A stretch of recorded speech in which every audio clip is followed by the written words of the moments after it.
Hi, it's Morgan with 1455. It is our mission to advance the art and craft of the written word and to build a dynamic and innovative creative community. We offer a variety of free online and in-person programs, which are fully supported by our sponsors and by viewers like you. If you would like to make a donation of any amount, please visit 1455litarts.org and click support. Your contribution will be greatly appreciated. We'll see you on the next one.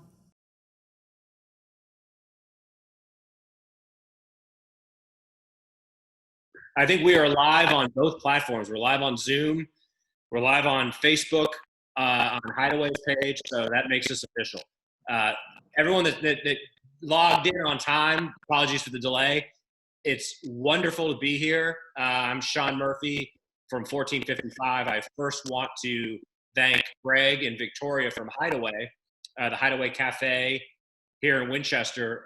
For those of you that don't know, this is a reunion of sorts. This month, I think, marks the 1-year anniversary of when we started doing spoken word events at Hideaway, which was something that Victoria and I came up with as a mutual collaboration. And we were really generating some beautiful momentum with the community, getting some familiar faces and new faces this month when we do a spoken word at Hideaway. Of course, the pandemic came along, and in addition to everything else it disrupted, it prevented us from gathering in public. And now that it looks like that pandemic's not going away anytime soon, it seems to me there's no reason that we shouldn't be able to do these events virtually. So that's what we're doing tonight. And fortuitously, while all these wheels were turning, I ran into my friends Joseph and David on the Walking Mall about a month or so ago, and we agreed we should do some kind of event. And the wheels started turning, and I thought, well, what better way to kick off the spoken word series and reintroduce some of our local writers than to do an event. And then I realized, well, David has a new book out, so why don't we make this into a celebration of our friend David's release of his new joint here, and we'll make this into a full-on celebration of our friend and neighbor. I then invited some other stalwarts from our regular gatherings, who include Jesse Lewis, the aforementioned Joseph Jablonski, Jon Udelson, and Kelly Crowley, both writers and both from Shenandoah University, all of whom I consider friends and colleagues. It's wonderful to have you here. What we're going to do tonight is hear from everybody, and I'll introduce everyone individually before their reading, but let's kick things off with our special guest, David Hubbard, who I will introduce, and then we'll let him do a reading, and I got a couple of questions I'm going to ask him, and then we'll do a little round robin, and I'm anticipating we'll have some time after the readings, and we can all have a little internal Q&A about how we've been dealing as creatives during the last year, where things have kind of gone sideways in a lot of ways. But without further ado, enough from me. I wanted to set the table. David, thank you for joining us. David is an educator and new author making first strides into publishing in 2020. His debut book, Mobius, Meditations on Home, was released in October, released on Amazon in October. His first book explores the timeless subject of home through illuminating prose on place, identity, and love. He's winner of the 2020 Button Poetry of Short Form Contest and is a columnist for the Good Men Project, writing about modern manhood, relationships, race, and war. Find him online at www.waynedavidhubbard.com. David, my friend, congratulations on the publication of your book. Welcome. I cede the floor. You're welcome to introduce the project, do a quick reading from it, or any combination that suits you. But we're delighted to have you here, and I think my friends will join me in congratulating you on this achievement. Oh my goodness. Good evening, guys. Thank you. Yeah, it's good to see some familiar faces. I know the spoken word was just really starting to heat up. I remember in January, you and me, Sean, were getting all excited about how awesome 2020 was going to be. And I think it is still pretty awesome. All said and done, it's taken a lot of effort and a lot of adjustment, of course, but I'm really happy to hang out. And I'll keep my little reading here short, because one of my favorite parts of the spoken word is listening to everybody else, their poetry. And I know someone's going to drop something a little mind-blowing tonight, because it always happens when we get together. So thanks for the honor and the opportunity to kind of talk about my book, which feels a little weird to say it's my first one. Yeah, I have it here too. The name of the book is Mobius, is, as Sean said, Meditations on Home. And in my mind, home kind of became the theme of the year. It was written in 2019. I was trying to answer a rhetorical question from a friend who was asking me, how do you know when you are home? And my friend, kind of like myself, has lived in different places around the country. And I guess we were going through an exhibit that was at the Kennedy Center in DC. And the theme of this was young people being impacted by migration, refugees, natural disasters, and things like that. So this entire exhibit was bringing a lot of thoughts around the subject of home, which, you know, in 2019, a long time ago, that was an issue last year, and still is. So fast forward to 2020, I, you know, like many people, have my calendar clear. I've been doing writing for a long time. And on my birthday, I decided to do a reading for my sister who lives in Paraguay, because she says, oh, I want to hear what you're doing. Well, how am I going to get my writings to her? So I did a reading for her. It was fantastic. Just did some poetry and prose from the hip, tried not to freak out, went pretty well. And a friend reached out who had done self-publishing, and lo and behold, this little manuscript was sitting there, and one thing led to another, and the whole book about home came around as the whole theme about home came along. So it's available on Amazon. But what I really like most about it is hearing other people's definition of home. As I talk to people about where do you call home, I've gotten a lot of different interesting answers. Maybe that should be the question of the night as people introduce themselves. Where do you call home? You know, some people say, oh, I lived in this part of the country for a while, but then I moved around. So where I grew up isn't really home, but maybe Virginia is, or somewhere else, things of that nature. Or some people define home as a place or a feeling. And so that's really how I tried to tackle the question, maybe inadvertently, but as I repeatedly tried to answer this question of home, it turned into a book. So I'm just going to read a few pages out of it, and then yield back the remainder of my time. But thank you guys for the opportunity. So one of the cool things about the book is you can pick it up from any page and just go from there. So on that note, I will start from where I'm from, where I grew up, which is East Orange, New Jersey. And this is really my first day into adulthood. So it begins as such. I left Brighton Avenue on a crisp fall day in November. It was a Monday. I was 18. The next day was Election Tuesday, and Americans were going to elect a president, Bush versus Gore. My mother and father stood on the porch and hugged me a little tighter as we said goodbye. My mother told me to take care of myself and that she loved me. My father told me to never forget who I was.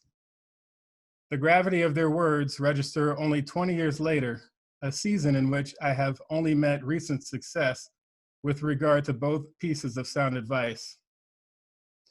I walked down the porch and towards a white van where a Marine Corps recruiter was waiting. As we drove away, I made a point to not turn my head nor glance toward my parents, towards home. I'm sorry, Miss Jackson, began the play on the radio. To him, the seer spoke these winged words. I find you, friend, offering sacrifices here, and I beseech you, by your offerings, and by the God, and by your own life, and the lives of those who follow you, to answer me in full, concealing nothing. Who are you? Where is your city? Where is your family? Who are your parents? And Telemachus' reply was cautious, wise. The Iliad, Book 15, page 252 and 3, Homer, 8th century BC. I should tell you about my genealogy research, how my findings from the pages of obscure books and dusty folders in library archives have shaped my ideas of home. My home in the United States, my home in Virginia, my home in Africa, Cameroon, Congo, Benin, and Ivory Coast. I have never been there, yet a DNA test says yes. The more I discover, the less I am certain. Hardly a single assumption about myself has not been overturned. For example, I thought I would score higher for Native American. Instead, I found more England, Ireland, Sweden, and even Greece. Norway? Not much, but some part of me has been there too. I cannot remember a period of my life when I was not on a quest for answers. I have been fortunate to go further than most. Yet every answer opens more questions, and it never, ever winds down. And that's just a little piece of how I went about answering the question, how do I know when I'm home? So thank you for the opportunity to read a little bit of it. Well, thank you for that teaser, and no chance I'm letting you out of the hot seat that quickly. Oh, so come on, man. I would love to just ask you a couple of questions. You already explained and beautifully articulated kind of the conception and execution of this idea, but I'd love to hear you riff a little bit. I mean, your beautiful writing touched on it, but either through the process of writing this or through the process of the last year, I know that you are, and your bio, you sent me a shorter one. I could have read the longer one. You are in literal and figurative terms, a part of the local community here through the chess activities and other things. How would you define home, for David in 2020? What is home to you, and how is that evolving both through this project and in your life? Oh my goodness. That is a tough question. Now, I've been hitting people with that question all this time. Oh my goodness, how do I even begin? It's an amazing question. I mean, I've been in this community for 12 years now, going on 13 years. And, at some point, it registered, this is my home, this is where I'm at, and this is where I'm raising my kids. And there's so many people and places that I love, and I'm not going anywhere. And yet, I don't think it's an answer that came easily, because there is always, wherever I go, I feel like there's a part of me that I'm carrying with me. But there is something special about this pandemic, I think, that really slammed me into prioritizing what's important to me, where I want to spend my time, how I want to spend my energy. And really, seeing the way that the community has come together has really solidified that even more. This is home now. This is where I go to meet my friends. I go stalk Joe in the Walkie Mall. We talk about poems, and I have folks at the library that I love dearly. And the chess program, I think, was the first foray into really just setting up and giving the best of what I had to give to the community. And really the relationships and the students and so much that I didn't see coming came out of that, really rooted me here. So not playing as much chess in person, of course. So it's just finding different ways to connect with people. And I mean, I can't play chess. Many people know I'll do that nonstop, but books, that's a pretty surefire way to go for me. So I'm really happy to share, words with everyone, and especially here tonight. Right on. So one more question before I take you out of the spotlight. 1455 talks about and tries to promulgate this notion of community, why it's important, what it is, the different things it can mean, the different ways it can help. It's so obvious that community is important to you as a human being, as a writer. If you had to define what community means and why it's important, what would you say community means to you? What does community mean to me? You give me a question like this, and I'm going to have to write another book because I'm not going to be satisfied with my first skill, right? Give us a teaser. Oh my, what does community mean to me? I mean, community is the people. Home is the people. That's something that I wrote about specifically. There was a quote in the book, home is when you recognize, oh my goodness, I'm going to mess it up. It's right here on the top.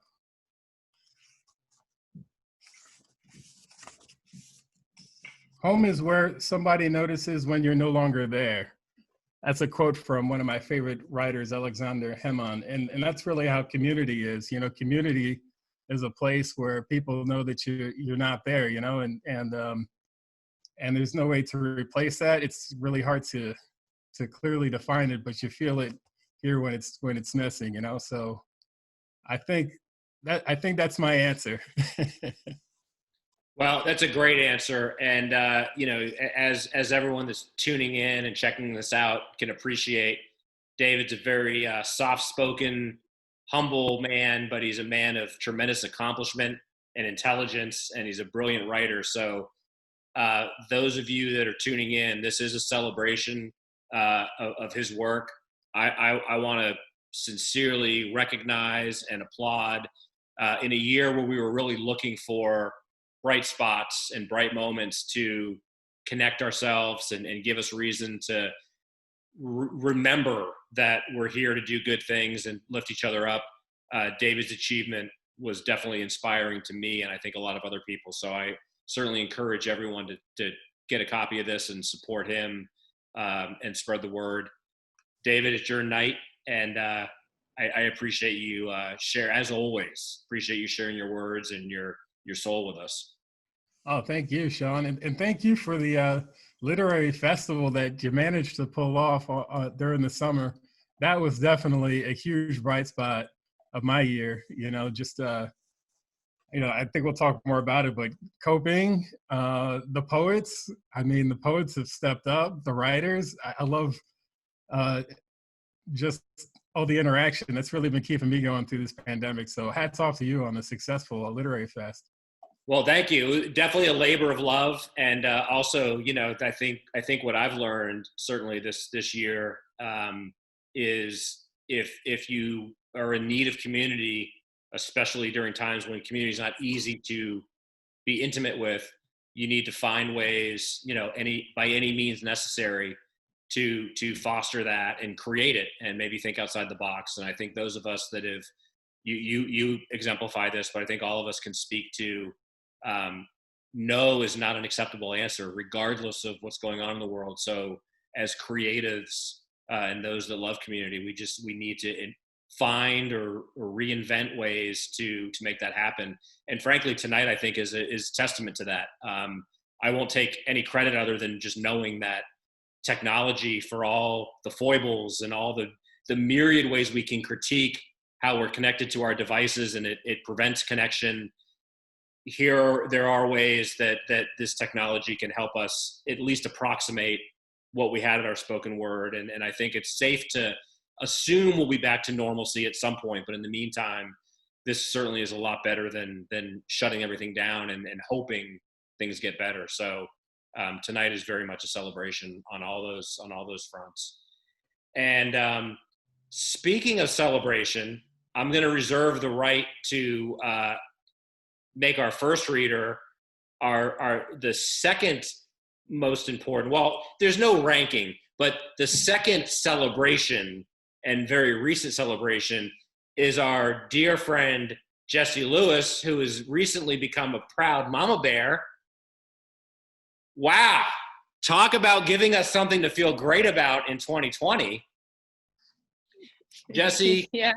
I am so delighted that you and I have been in touch from your announcement through some pictures of the expanding belly and the growing baby. Congratulations. And I'm just so happy. I want to hear more about how this has changed you. But before you speak and read or do whatever you want to do with your time, let me introduce you to those that don't already know you, who they should. Jessie grew up on a blueberry farm in rural Virginia, influenced by a childhood in the mountains and the experiences of the women in her family. Often there's a hint of mythology, magic, and oddity thrown into her work. Her essays, short stories, and poems have published in Oxford American, Carve, Sonora Review, The Pinch, Appalachian Heritage, among many others. Her novel manuscript, She Spoke Wire, was a finalist for the Penn Bellwether Prize for Socially Engaged Fiction. Oxford American chose her short story, False Morels, as the 2018 debut fiction winner, and the story is amazing, so check it out online if you haven't already read it. Her work has been supported by the Tin House Summer Workshop and Breadloaf Environmental. Jessie has her M.F.A. from West Virginia University, and she now teaches in the Shenandoah Valley of Virginia. Jessie, congratulations on being a mom, getting through 2020, and bringing love into our world. Tell us what's going on and read us something. Oh, man.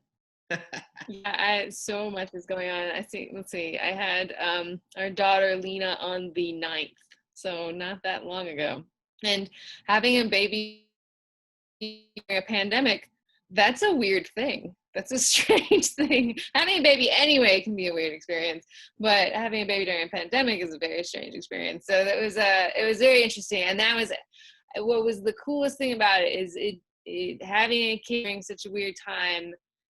It's so cool how excited people are for you even from a distance. So I didn't get to see people. I really shut down because my immune system was a little bit more vulnerable that way, and so we really isolated. And but every once in a while I'd drop something online, and the excitement that people had, and just for something positive like that, and was just awesome. So it was kind of an interesting, almost social experiment to see how people get excited about a baby. So it's cool. We're really excited over here, and she's doing really well and she's healthy, so that's exciting too. But yeah, you know what? I'm really excited about the home question. Like that's the coolest thing. Because actually my reading goes really well.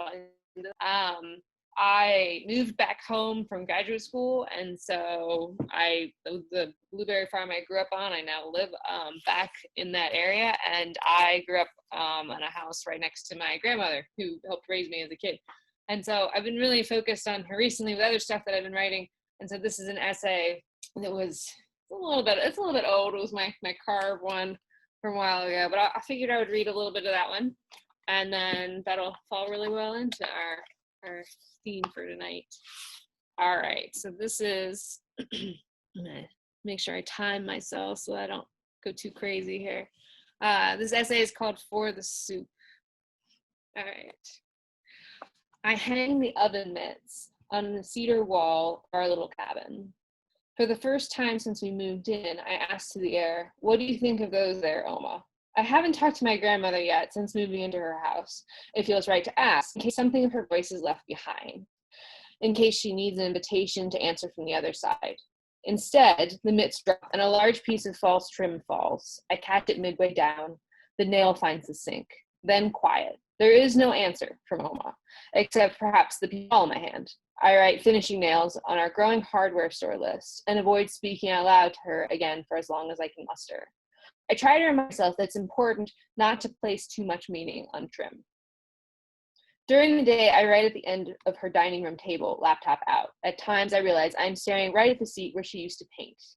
Oma would lay out an oily tablecloth to protect the maple. Her watercolors were darker in their pots than their true identities. I have just cleared the table of moving boxes, and she's already there in her oversized green sweater with the wooden buttons. Tissues and brushes stick out of her hip pocket.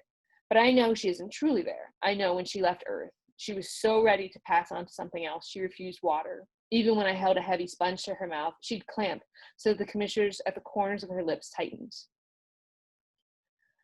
Regardless of her readiness to leave, I recreate her as she used to be before she was sick, calm and alone. She puts on her oversized glasses to look out the window. 4 deer chew in her field, tails flicking. 100-some acres of land look back. The sun streams in. That's the best part of her house, our house, those windows. Note, while grieving, 30 to 60% of people experience sensory hallucinations of the deceased. It is as though the mind recreates the departed for momentary comfort. A twinge of thought animates into recognition, relief, disbelief, and then a brilliant burst of hope.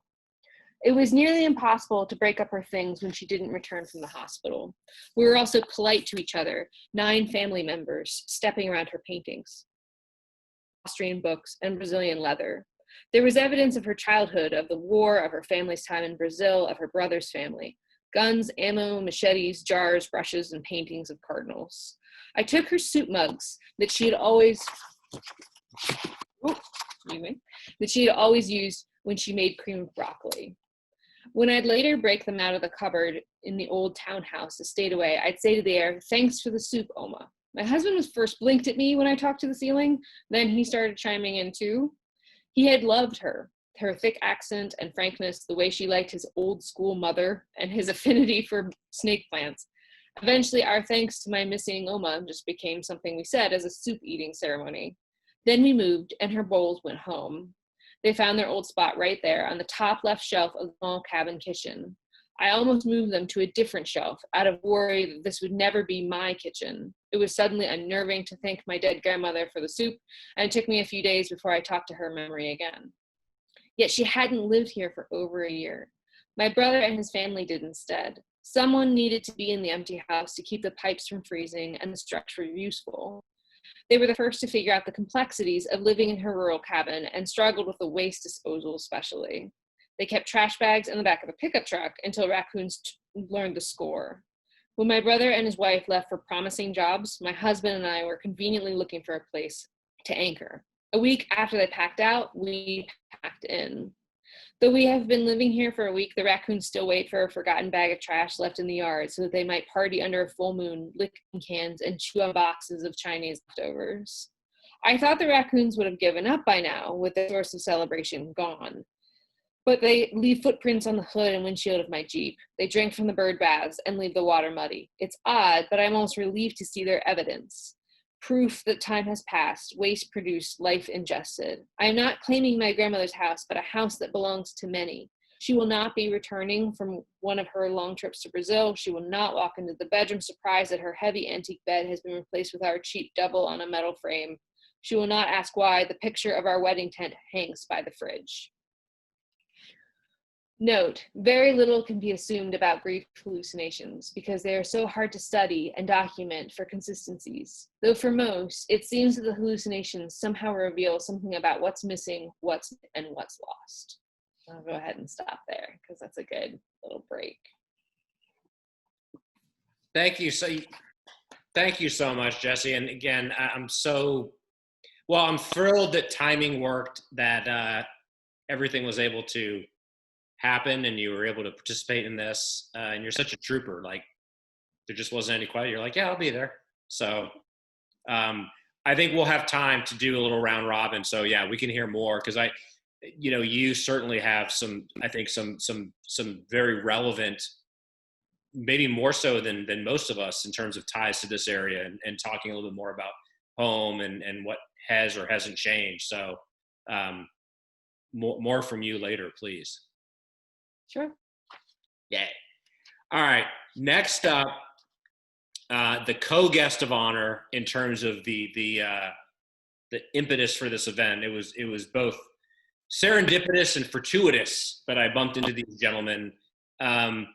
Joseph Jablonski, Joe, also known as the Walking Mall Poet. I see him out there all the time. It's always a pleasure. Those of you that are from this area, watching this, know him, love him. I can't say enough good things about him. The energy and enthusiasm that he brings, speaking of community and putting it out there, and the fact that he's there with a typewriter in the in the foreground. Enough said. So let me read his bio, and then we'll let him share his magic. But I just want to start by saying I appreciate Joe's been a advocate for the work, the events we do. Always shows up at the spoken word events, and I know all of us are always happy to hear him share his work because there's just an immediacy and beauty to the words he writes and shares. So our walking mall poet, I wouldn't even put it, the walking mall poet is the typewriting street poet of Old Town Winchester. Since 2019, Joseph has written for pedestrians at Winchester's Town Center with a typewriter collection that includes nearly 30 different machines. Hero. It's exceeded 30 at this point. Wait, say that again? It's exceeded 30 at this point. It continues to grow. My hero.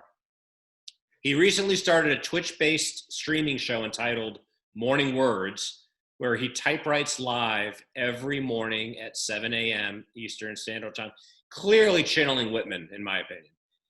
He's also released a collection of poems entitled Dropout, available from, is it Jafansta? Yeah. Jafansta Press. When Joseph isn't writing, wait, are you never not writing? He works doing community engagement and consultancy with fundraising and social service companies in the Winchester area. You can check him out online at walkingmallpoet.com. Joe, thanks for being here. Drop some knowledge on us, my brother.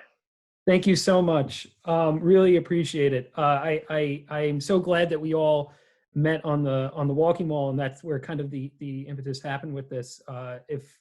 If I were to, I've answered David's question already to him in person, but I've been starting to think more and more about the walking mall as just kind of being a bit of a home for me. So I appreciate really his work with Mobius because it spurred me to write some prose, which is interesting. I haven't successfully essayed in a while. I'm not going to say this is also successfully essayed because it's more kind of bits and pieces here and there that I've been kind of compilating today. I wanted to really take seriously for myself that state of the writing union that at least I've been feeling since August. Some of the things that have been happening with me and a couple of memorable occasions that stand out. So if that's all right, I'll read briefly this essay, and if time allows, at least in a first share, I might read the poem I reference at the end of it. I reference a lot of poems, but there's a particular poem in this one. It has the edits on it, so if I break at a certain point, that's because I wrote in the margins while I was even while this was starting. The Street Poet. I am writing poetry for the masked masses, uplifting spirits and entertaining in a time of historic upheaval. I don't like to think often about what I'm doing. If I think about it, I begin to see the jester and not the prophet, though it is always a little bit of both in the court of the king, isn't it? Memorable moments. There was a man downtown who had a sign that said, "America is a failed state," with 3 Ks in the middle of America. He asked for a poem about burning it all down, and I wrote about the suburbs turning into the California redwoods on fire, but eventually consuming the world. He asked me point blank if I believed people were inherently good. Yes, I said, though it wasn't myself speaking, but something beyond myself. I no longer see him with his sign, but this was all before the election. I have begun to write at weddings, even as they quickly begin to shut down again. I wrote for a collection of wedding vendors wanting to simply be behind this all. The poem ended up being about long-distance relationships and the expectation of reunion. I never really learned how to cope with my own long-distance relationship struggles. I was asked by a groom's brother to write a poem as if it came from the groom's mother, now deceased, at the reception. I asked him what her style of speaking was like. Straightforward, he said. She told you like it was. He later laid the poem on the groom's pillow on the wedding night bedchamber. I am wildly humbled that my heart was trusted to resurrect such a sacred memory, but not sure how I feel about that level of intimacy. I am editing a few poems for publication with the help of a poet mentor. The funny thing about being a street poet is that I feel out of place among well-published writers. I'm a fiddler learning how to play concert violin. It is going well, but the darker side of my poetry is making its comeback. One of my poems is about no longer watching the news and nostalgia for long past Walter Cronkite. The other is about the self-implosion of my cradle religion on the altar of politics and scandal. I don't know if I'll ever be able to publish those. I had a poem go a little viral over Instagram. 2 children's siblings came up to me. One requested the poem be about dragons, the other about kittens. The poem was about a dragon that hoarded kittens. Kittens, kittens everywhere, exclaims a wandering knight, who realizes the menacing dragon may not be so bad after all. I am very often asked to celebrate the seasons, those cyclic reminders that everything dies to be born again. I have become obsessed with phoenixes in the fall. But one poet sequence stands out. I personified summer, melodious and lingering at the end of September, with a personified fall waiting in its wings. At the Strasbourg Grilled Cheese Festival, I used someone's request to continue the poem with his story. He is reassuring, quiet, okay with being overlooked as we rush headlong to Father Christmas. I didn't write this in the poem, but I think he is also sorry for what is happening in this chilling season. I decided to try putting some typewritten poems in a DC art museum in an unjudged call for works entitled Wall Mountables. If you can hang it, it is fair game. 2 of my poems sold, leaving me surprised and humbled that people saw the intersection of visual art and creative writing like I did. One of the poems that sold was about being stuck inside and indoors during the pandemic. The other was about how Zoom considers typewriters background sound, eliminating the audible tapping when my street poet friends and I try to do remote events. I asked my wife what her most memorable poem was, and it was another sequence poem. On March 15th, I wrote a poem about theaters shutting down. In August, I wrote a follow-up poem about how theater, especially virtual theater, was persisting, lifting people's spirits and how the show must go on. I read it at an outdoors, socially distanced cabaret at the Winchester Little Theater. Read is too small of a word, since this was my closest experience to spoken word. There was an electricity in my lips. I cannot explain the perfect connection between speaker and audience that happened that night. In one of these Zoom theater experiences I was praising, I wrote my first poem memorializing someone who had passed away from COVID-19.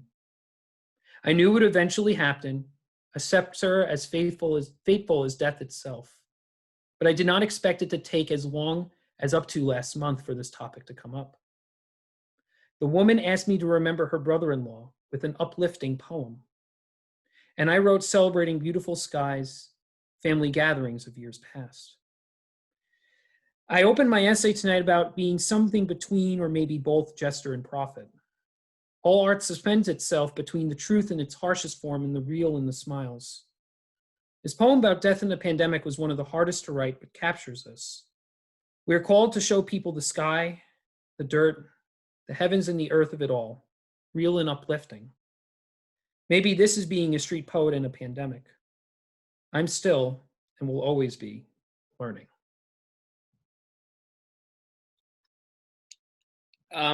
You mentioned there's a poem. Please. Yeah, put the cherry on the sundae. I'm going to read the poem Uplifting, which is that one that I wrote in honor of the brother-in-law that passed away from COVID-19.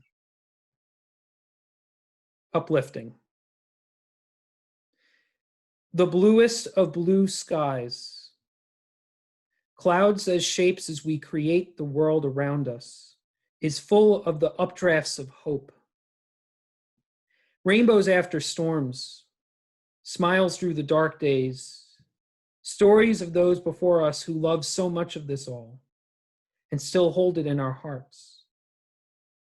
We celebrate vows and virtues and gathered around tables before the day's virtual, and hundreds of little moments when eyes meet, lift heads to recall even the very word of greeting he would utter. For many words fail, many words will ramble and tumble in the days to come, years we will run. But there are other words, the million words in the updrafts of hope and greetings of hello. We will feel rise in our lives and hold us close to him.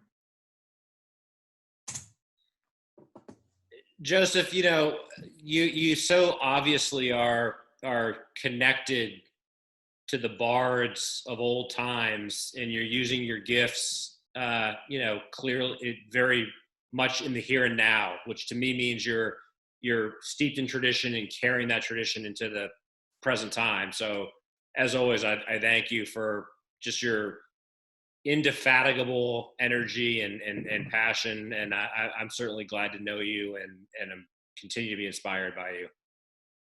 Thank you, Sean. That means a lot. And thank you for everything you're doing, bringing together writers in the Winchester community and showing people that the creative spirit is truly alive during all this. Right on. Thank you. Okay, so our next reader, I'll say selfishly and with some sadness, I think, if I'm not mistaken, COVID has prevented us. I don't think I've seen her in person for some time. So it's extra. Of course, we email and all that good stuff, but wonderful to see her smiling face. My friend Kelly Crowley, who I met shortly after arriving in Winchester, another unbelievably inspiring human being. I can't wait to hear what she's going to read tonight, but let me introduce her properly. Kelly is a self-described late blooming writer whose work has appeared in some memoir mixtapes, the Pittsburgh Post-Gazette, and the Corvus Review, among others. She's currently working on an M.F.A. from the Bluegrass Writers Studio at Eastern Kentucky University. She teaches in the Media and Communications Department at Shenandoah University, where she implores her students to listen to the words and not just nod to the beat. That last line epitomizes the verve and energy and positivity of Kelly. Kelly, thank you for being here tonight. It's great to see you. Please take the mic and enlighten us. Thank you, Sean. Good to be here. Miss everybody. Happy to be in a virtual space with everyone.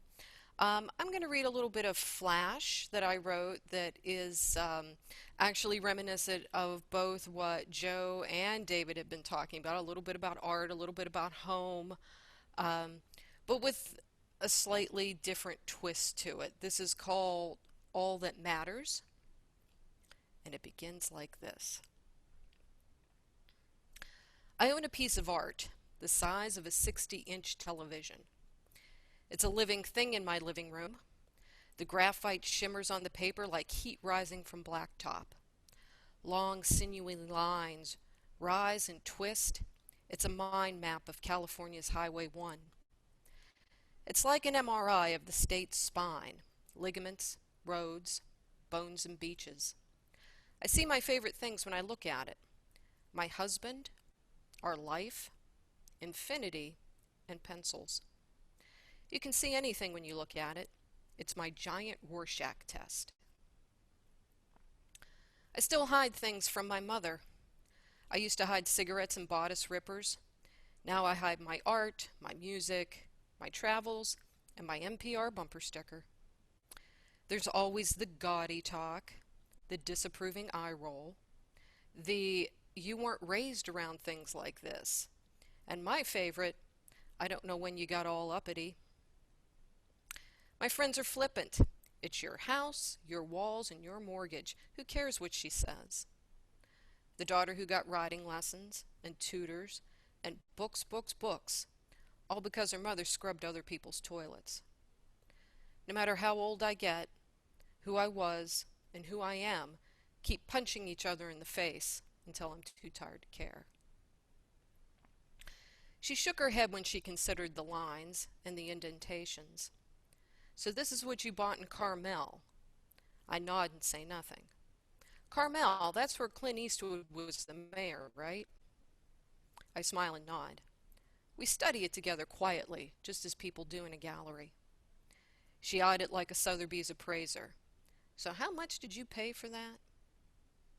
It was more than my Dodge Dart with the snakeskin roof and the rust-out gas tank. It was more than my '72 Buick Skylark with the engine that seized 2 weeks after I bought it. It was more than the '70 GTO that would only turn over when I tapped on the starter with a baseball bat. It was more than all of the cars and all of the trips to the shop, times 2. I'm comfortable with what I paid for it, I said. She stepped in closer as if that would help her see it better. And what's it supposed to be, she asked, squinting at the lines. It's abstract, I replied. I can see that, Ma said. And there it was, that caustic mix of barely detectable sarcasm and hillbilly superiority. That's not what I meant. I know what you meant. It's just like the caviar argument all over again. I had it when I was in Moscow, in a regular restaurant, like a Russian Red Lobster. Regular people were eating it. I like caviar, and I won't let you make me feel bad about it. For Christ's sakes, I buy it at Walmart. Depending on how you look at it, it can be anything you want, I said.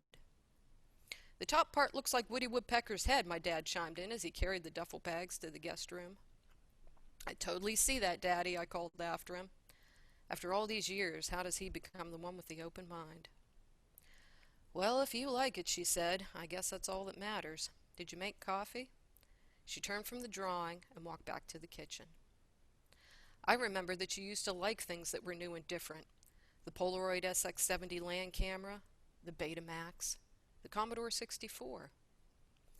I'll make coffee in the French press, and you'll drink it, but you won't like it.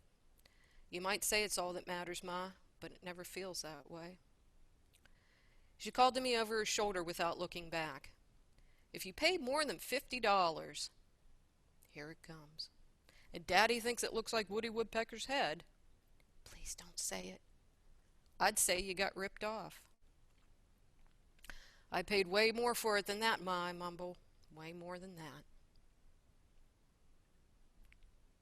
The end. Wow. Thank you for that, Kelly. And thank you for being you. Anytime, Sean. Right? All right. So let me next introduce your colleague at Shenandoah University, my pal, Jon. Jon, which while we're talking about community and milestones and positivity in 2020, if I'm not mistaken, Jon is joining us from his brand new crib in Winchester. He has moved. He and his wife have put down stakes in Winchester, which again, selfishly makes me extremely happy. So congratulations, Jon and Hillary, for a new crib. Yeah, thank you. We're excited. Right on. We'll have people over at some point for a. Yeah, right. We'll get to that. All right, let me introduce my buddy here. Jon Udelson's fiction has appeared in Juked, the Ampersand Review, the Baltimore Review, and Fiction Magazine, among others. He's also the author of Arabic Tattoos, released by Mark Batty Publisher.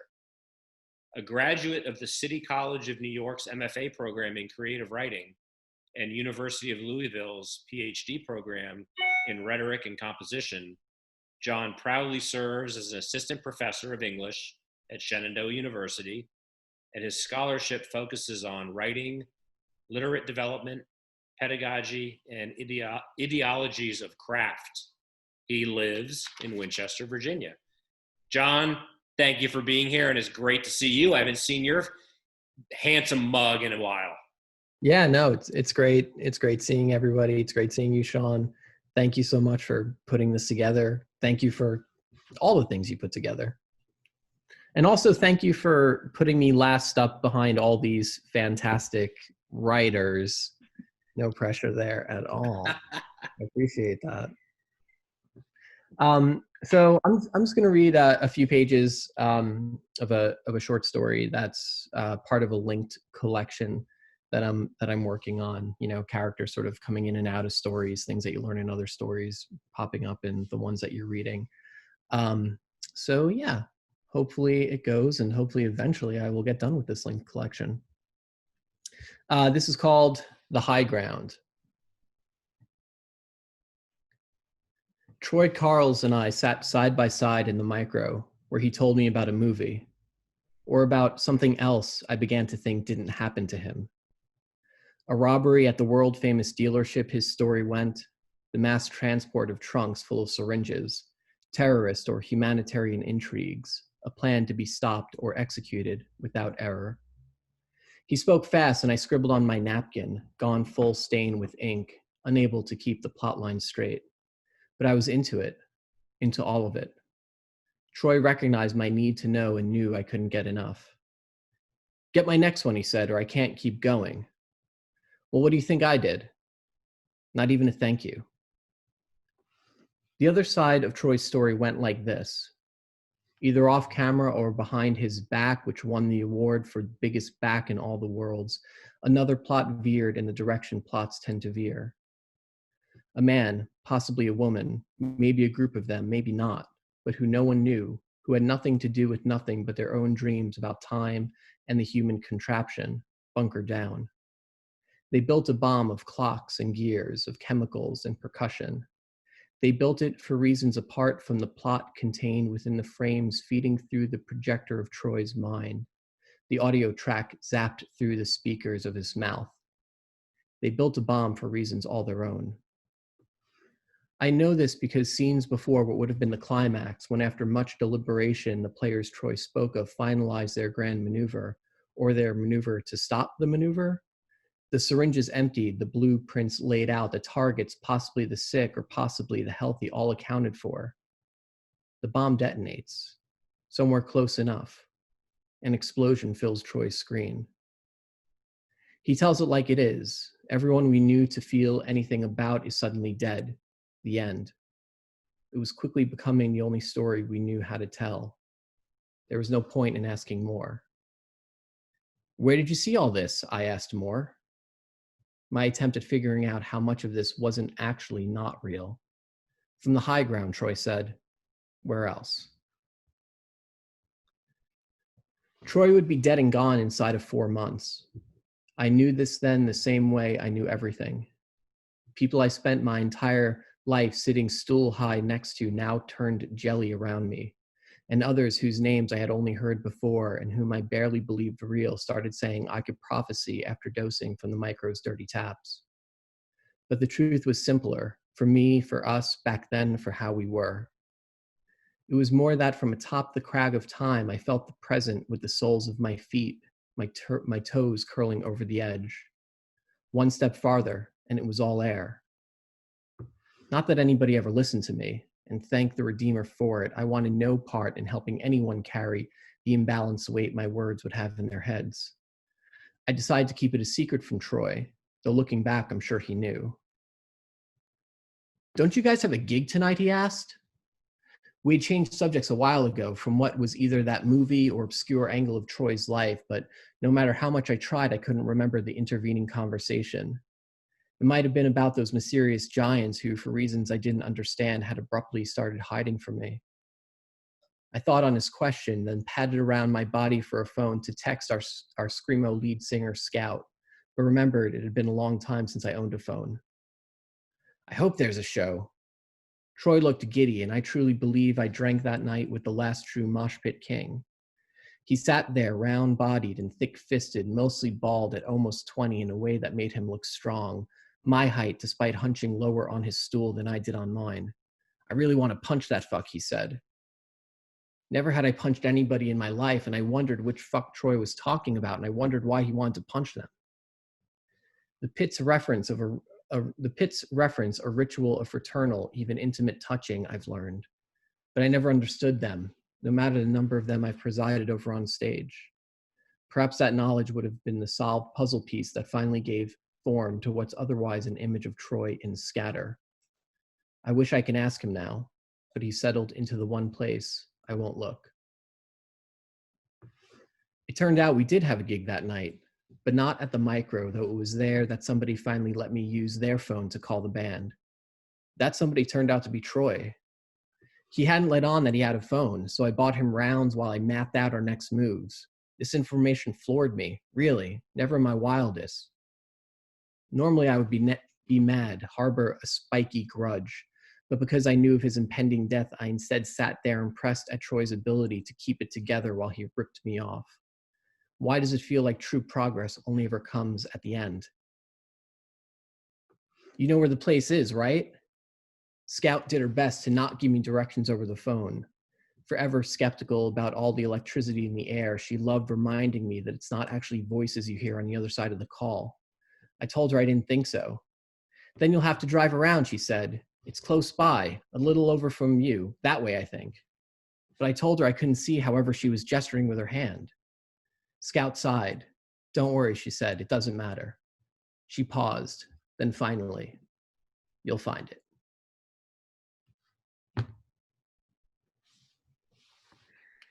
So, Jon, A, thank you for sharing that. And B, I, of course, have had the pleasure of hearing at least a couple, if not a few, sections of this work in progress. So I'll just tell you with enthusiasm and maybe a little bit of nudging, I can't wait to see this final product because this voice is so real, so lived in, and so urgent. It makes me think of, and I know we've talked about this, but Dennis Johnson's Jesus' Son. There's a real kind of just a real physical urgency and lived experience to that. It just resonates. It's so real.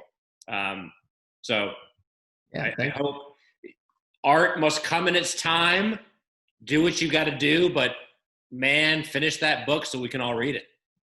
Yeah, thank you. I really appreciate that. Thank you. That means a lot coming from you, Sean. Oh, please, come on. I'm serious. I would never. I really would never BS anybody, but I can't wait to see how all these threads come together.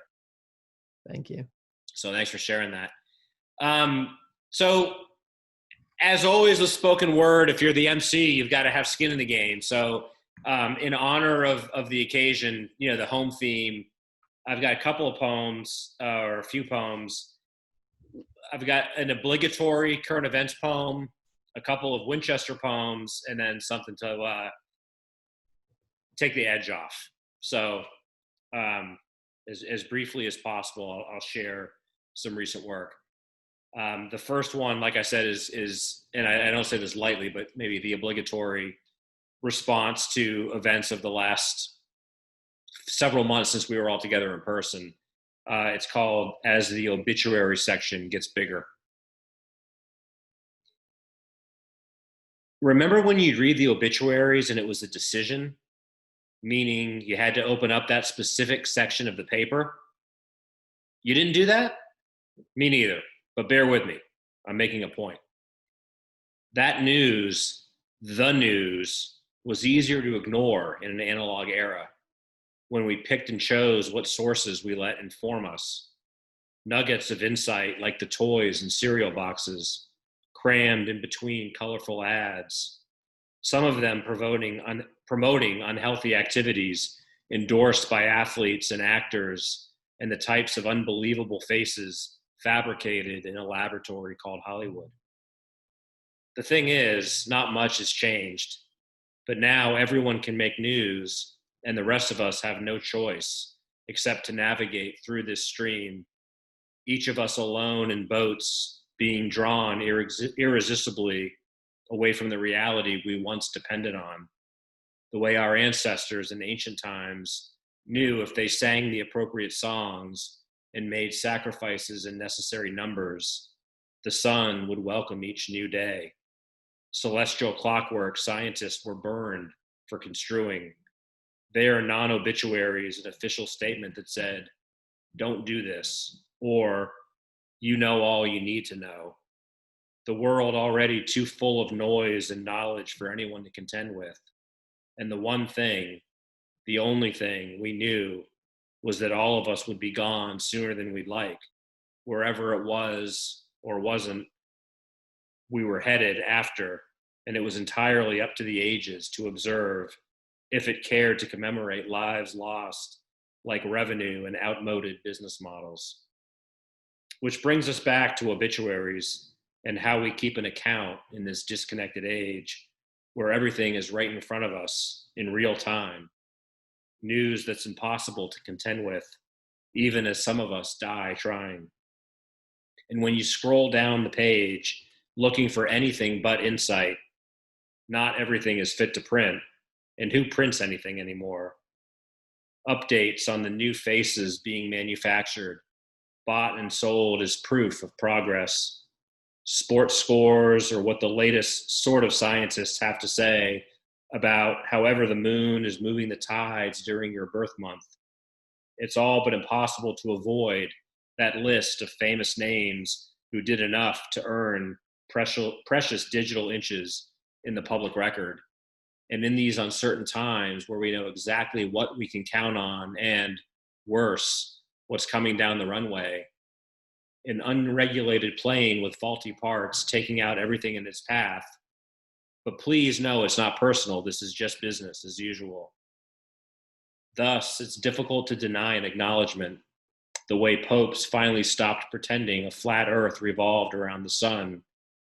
If more newsworthy names are added to the daily toll, it means many more than we can bear are piling up behind the scenes, like so many pieces of dead trees used to crucify the prophets. Those who dare to understand the types of cause and effect not explained by the stars or the sun or our gods, or even those with the power to legislate which casualties get cataloged for the public record. And then I've got a couple of, speaking of home, a couple of actual Winchester poems inspired by walking around and observing the sights and sounds and smells of our beloved hometown. This first one is called South Loudon Street After Midnight. Competing scents settle for stalemate, undecided about what's happening and what already happened. Old mothers wearing slippers in the summer with cigarettes like extra limbs, expunging stale smoke into dying air already appropriate for a screenplay. Scattered trash defiant and strewn across lawns, no longer useful indoors, but neither noteworthy nor consigned just yet to the recycling bin. Warped wood embarrassed by itself, unable to keep up appearances. It broils during the day, and at night the rot soaks in, settling like caked makeup on an ancient face. Invisible men search out invisible women while invisible cats stalk invisible prey beneath fraying clotheslines, burdened by half-soaked bedsheets, waiting for either rain or an intervention. Street soldiers without homes patrol the sum total of places they're neither welcomed nor noticed, mutely content, allowing their minds to pull strings as part of a play that writes itself. Veterans of the alleys and shadows amble or else wheel themselves in and out of corners, their hearts preserving what their memories can no longer make sense of. Businesses out of business for lack of business insist it's nobody's business, and the dead animals that keep other things alive wonder if their sacrifice is in vain. Nothing to see, nothing to sell, nothing to steal, nowhere else to go. If this pavement could talk, it would, and it does, but it'll take a few news cycles before we know what it's saying. Streetlights, tired of pleading the fifth, simply refuse to shine and let things unfold the way they do in the wild. The other one is called South Loudon Street, the hottest day of the year.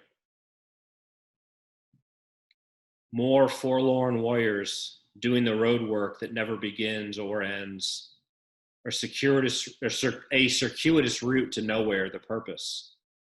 Killing time and not being killed, all in a day's lack of work.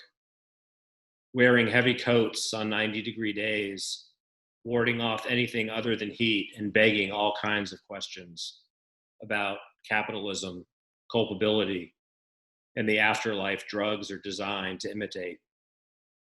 Or maybe where they're headed is worse. Perhaps the hottest day of the year isn't enough to penetrate the pleasure or the pain. not hell, at least in any literal sense, but also, isn't it the physical merely an approximation of the extremes inside our minds? Mental states outpacing what we feel or conceive when our faculties track in accordance with evolution? And perhaps those old school preachers were onto something. The fire inside their eyes, less poetic license than personal experience. Fevered minds lacking love or understanding of self, much less conception of the divine or ephemeral. Their own hatreds and half-truths never enough to inoculate them from the dread of oblivion, the suspicion that now is everything and their lives so much nothing. Probably this is why our planet burns and we spray oxygen on the fumes, a reckless mix of fear and futility, our ambivalence about this reality we didn't design and can't control, our only alibi, the molten flow of a past receding every second, things we can't recapture or what we'll never prevent, our compulsion to blow it up, some refusal, or else to reset the circumstances that made us sick to begin with. And I'll end on a lighter note. I started running this spring, as a way to forestall sitting around indoors all day. And as anyone that knows me can imagine, it's been a rewarding and painful experience doing that road work out on the streets of Winchester. So this is based on a true series of stories, and the poem's called Phenomenology. I'm burning, I'm burning, I'm burning for you. No, not now. You can't let this happen. One simply does not die during a Blue Oyster Cult song. And why is BOC on my workout playlist in the first place? Nostalgia? Empathy because none of them had the good sense to die in their prime? At least doubling the certainty of radio immortality, and possibly a 5% better chance at the Rock and Roll Hall of Fame. What am I doing out here anyway? What am I hoping to prove? Running for no reason on a 90-degree day, years late and many pounds short for this type of penance or recalibration. I reckon we run for the same reason we eat and sleep and take money or make love. We want to feel alive. We want to forestall forever after any way we can. Like this lady rocking vodka grapefruits at 3 p.m. in the smoking section, because it's a restaurant in the type of town that still has smoking sections, because she has a damn good reason or could care less what anyone thinks.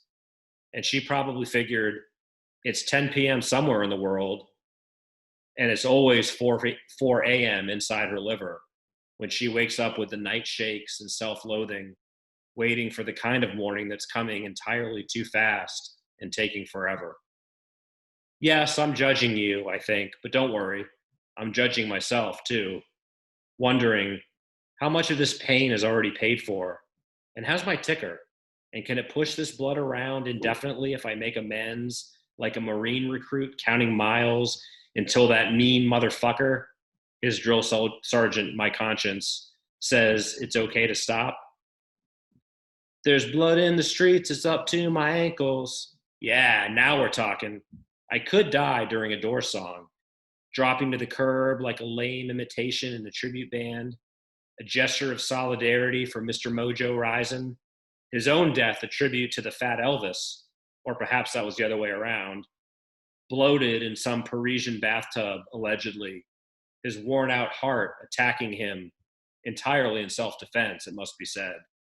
A twice-told tale of the 20th century, but the template for the kind of career move where you win the battle but lose the war, or vice versa. The moral of this narrative, told in sweat, swear words, and plain old survival, is the hidden confession of every rock and roll suicide. The only thing worse than fear of death is the empty tank of an exhausted soul that doesn't especially want to go on living. And those are some poems of or from Winchester. So why doesn't everyone unmute themselves and just we whip it around the horn? And, kind of on a closing note, maybe on a hopeful note, what are we thinking about COVID and creativity, and what have we done or are doing and will continue to do to be creative and part of a community, while we're still kind of locked down? Well, I'm following Joe, and at 7 a.m. I'm listening to him write poetry, which it's actually a nice way to start my morning. And I tell people this often because I'm a big fan of everything you do, Joe.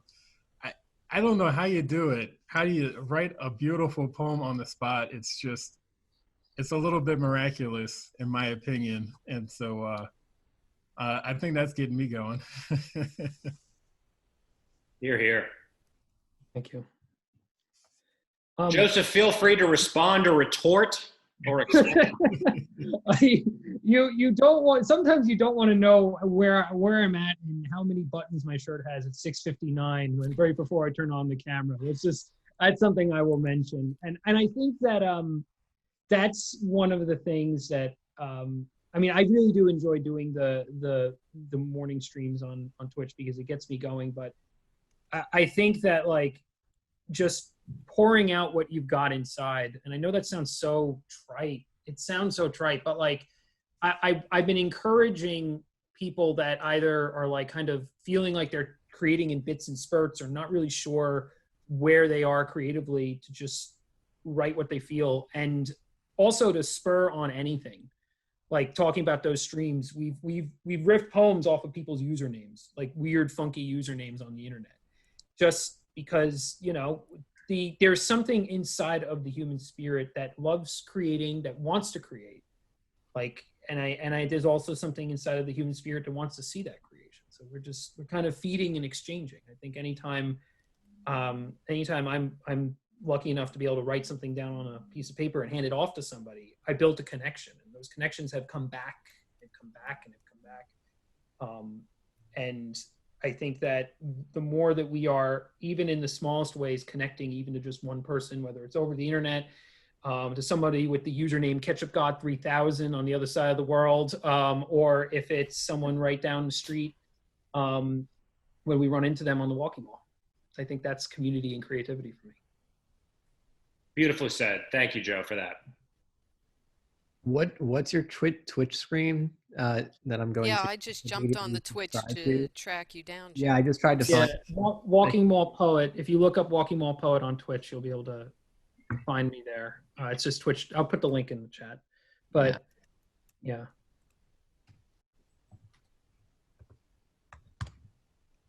Kelly, what about you? I had these fantasies about being locked, forever. It's like, who doesn't want to be locked down to do your work, right?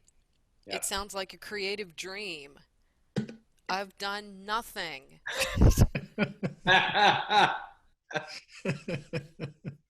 Living the dream, man.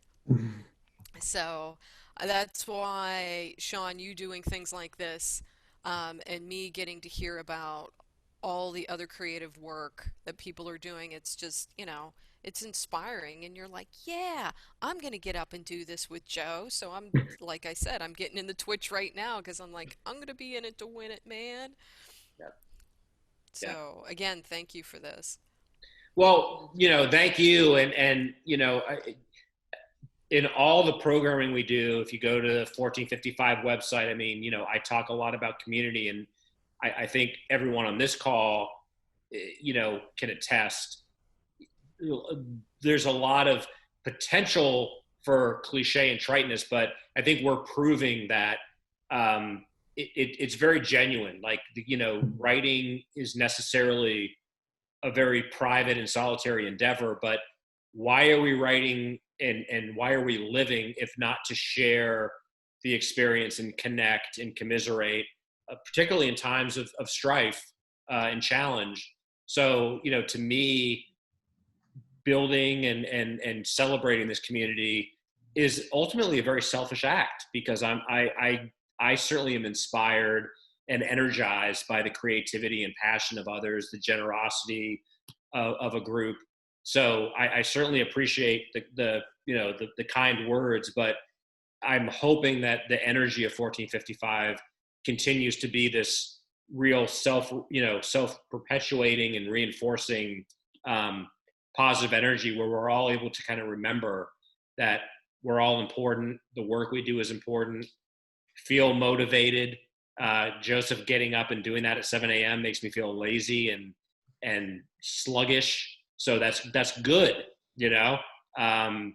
But ultimately, the idea is that we all, if writers and creatives can't lift each other up, then it's a hopeless, if we can't help each other and celebrate each other, then we're not going to get very far. So to me, this is a very affirming and wonderful proof that regardless of very genuine challenges in the world right now, we all have work to do, but we all should, come together and remember to stop and cheer each other on.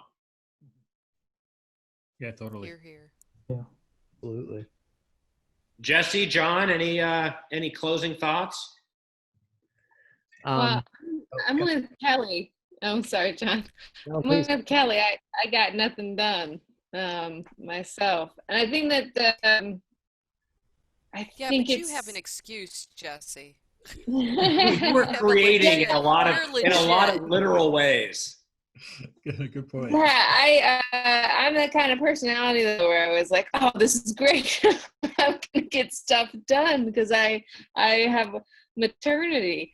But yeah, I think it's been a growing experience to be really kind to myself also, and to be like, that's okay. Like, it's okay to not get stuff done, and it's okay to stew on things and actually not get things down. And something that I'm really bad at, actually, is I'm very impatient with myself. And so it's really helped me like process like what kind of writer I am and what kind of writer I could be if I just slowed down and process something. And then it's also really interesting too to think about like what events I have been able to attend because they have been online. And so that's something that's really, really important. And that was definitely important for the conference, right? The literary festival for 1455 is just to really see like a lot of different people that I probably would not have seen if I hadn't been online. And then Joy Harjo was at UVA a couple of days ago, I think, or was that yesterday? Time has no boundaries now. And I got to see that, and there's no way with having a newborn that I would be able to go down to Charlottesville and see Joy Harjo at UVA and fight that crowd and everything. And so it's one of the most interesting parts is to be like, wow, I'm growing in my slowness and like figuring that out. And then I'm also growing in understanding like, what is actually available to me and hasn't been available before. And so that to me is like the most interesting path to go forward from here when we all walk out of our caves. Like, what do we do with it? Yeah. Well said. Yeah, extremely well said. Yeah. Well said. Professor Dr. Udelson? Yeah, I was getting some stuff done over the summer, which felt pretty nice, and I've gotten like a little bit done this semester now, academic work more, but also some creative work. But I don't know, similar to I feel or how I interpreted what Jesse said a bit. I found myself much more deliberate lately about my own life, which has been very interesting and very good. And while there are all these obviously terrible things that are, that have been happening this year, I found this space inside myself to just be like a little bit more thoughtful, reflective, which has been super, super helpful, I think. And, really trying to be there, present as much as I can be right now for, my relationships and everything, probably in a way that I've really gone out of my way more now to do it, which feels really nice. And I don't know, when the semester started, I kind of had a feeling that I wasn't going to get that much done, in part because I was like, like my poor students, especially my freshman students who were coming in, like, my God, like I'm just going to go all in this semester and just be like the most on point deliberate, like kindest, understanding writing teacher guy that I could be. And that's been super rewarding too. It really has been. And, you know, as we're sort of rounding things out, we're gonna have a long break for the winter break. I had a bunch of writing projects that I'm really stoked to get to. And part of me almost feels like I needed to go through this semester and needed to think about my own deliberateness a little bit more. Amen. You know, when I put the promotion together for this event, I mentioned an eclectic group of local writers, and I think this conversation and reading bears out that some very unique, obviously, personalities and writing styles. I feel very blessed to be part of this local community. The inspiration and the encouragement and support that exists, and you know, let's collectively kind of plant a flag in the ground and say that this signals a monthly return to our spoken word, and we'll invite the community to participate and make sure that we're touching base. And you know, if nothing else, right, it's almost like an assignment. You have to have something to, when you show up for the next reading, you have to have something new to read. So I think that in and of itself is reason enough to kind of keep after this. But for now, I think our work here is done. I consider this very much a reunion and celebration. Joseph, thank you. Kelly, John, Jesse, and our guest of honor, David, congratulations. And I said it earlier, but I want to say it again, sincerely. Thank you for being a good human being and an inspiration. You know, this has been a challenging year, and I think I said this exact same thing earlier, but I'll repeat it. We need bright spots to keep us grounded and remind us that no matter what's going on, there are creative, beautiful people doing creative, beautiful things. And this is very much a contribution to balance out some of the darkness of 2020. I feel like on balance, as a community and as friends and as creatives, we're doing our part for each other and for the broader creative community to show that a pandemic's not going to keep us down. So I look forward to seeing you all in a month and going forward. And those of you that are watching, thanks for checking in. And if you're interested in participating in the spoken word, let us know. Come to the 1455 or the Hideaway Facebook page. Send me an email at sean@1455litarts.org. And we'll see you next month, and we'll definitely see you in 2021. To my friends, thanks for being here tonight. I love you all. Be well, be safe, and keep writing. All right, Sean. Thank you so much. Thanks, guys. Thank you. Yeah, Thank you. It's been a pleasure. everybody. Happy Thanksgiving, everybody. Oh, Happy that's right. Thanksgiving. Happy Thanksgiving. Be good and stay safe, y'all. Yes. Right on. Bye-bye. Bye-bye. Bye. Bye. Thank you so much for joining us. Make sure you follow us on our social media channels to stay up to date with what's new for 1455. And also, we would like to ask for your support. We depend on champions like you to keep us going. Visit 1455litarts.org and click support to make a contribution in any amount. We'll see you soon.